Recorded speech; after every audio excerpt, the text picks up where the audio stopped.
Bonjour tout le monde! Une nouvelle saison de Fat Bike approche à grands pas, donc j'aimerais vous présenter mon New Fat Bike Day. Je suis extrêmement privilégié de rouler un Chic Shock 2024 de Panorama Cycles. Il est à noter que celui-ci m'est prêté pour la saison de Fat Bike.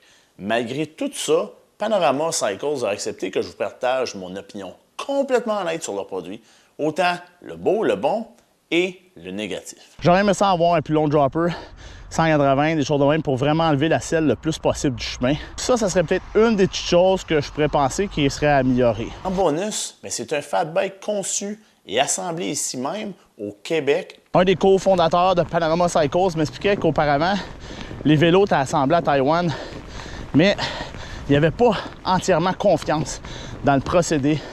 Et il voulait s'assurer d'avoir un contrôle de qualité exemplaire pour ses vélos. C'est là qu'il a pris la décision que maintenant l'assemblage se faisait tout à gramme B. Je peux vous le dire tout de suite, c'est un bon mécano parce que c'est la première fois que j'ai un feel aussi crisp sur mon shifter Shimano XT 12 vitesses.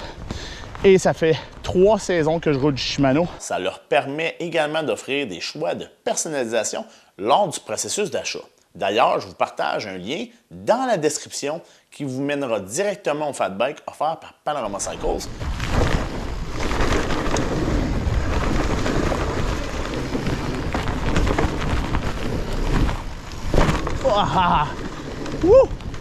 Donc, on va sauter dans le vif du sujet. On va justement parler des détails.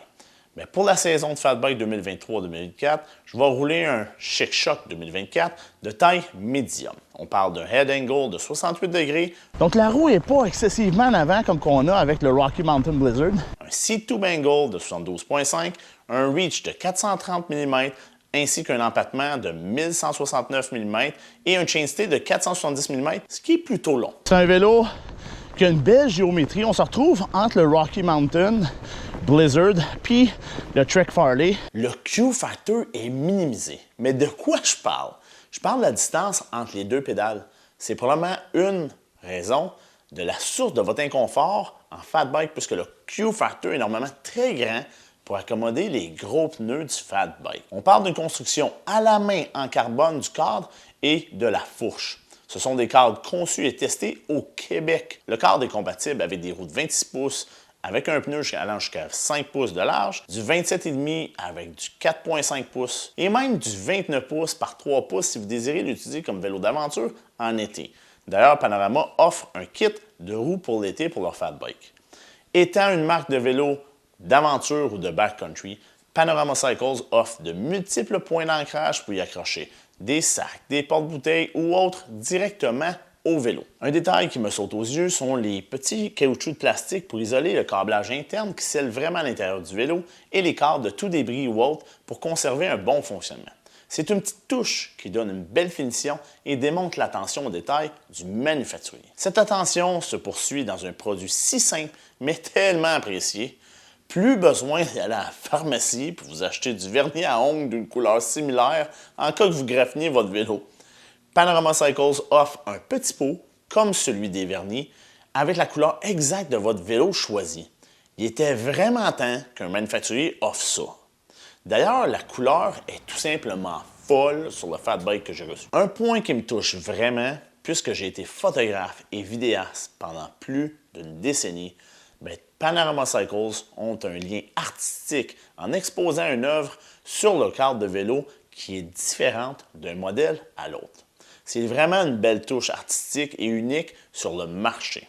Sur le Chic Shock 2024, il s'agit d'une illustration de Trevor Brown qui rend hommage aux montagnes qui est notre terrain de jeu de prédilection. La finition du vélo est tout simplement fabuleuse.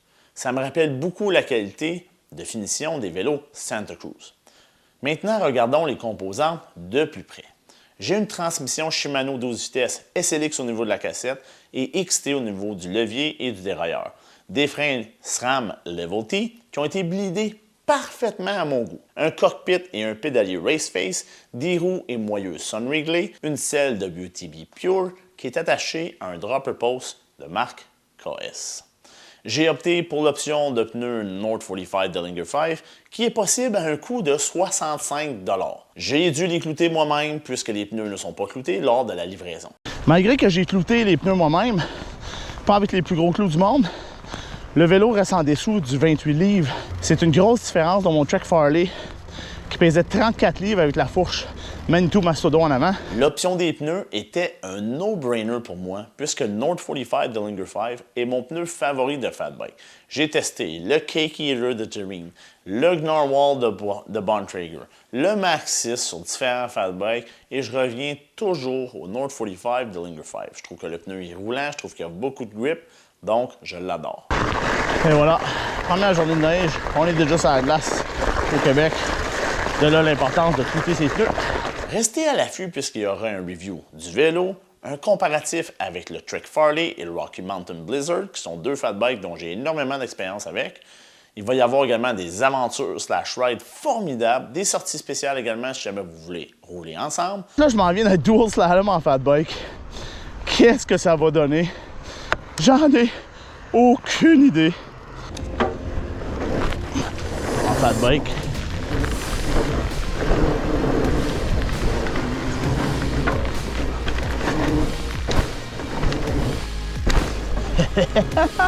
Ah, c'est malade!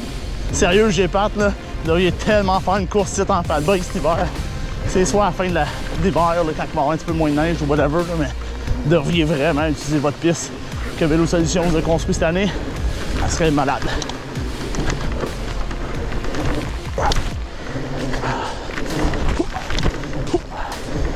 Oh yeah!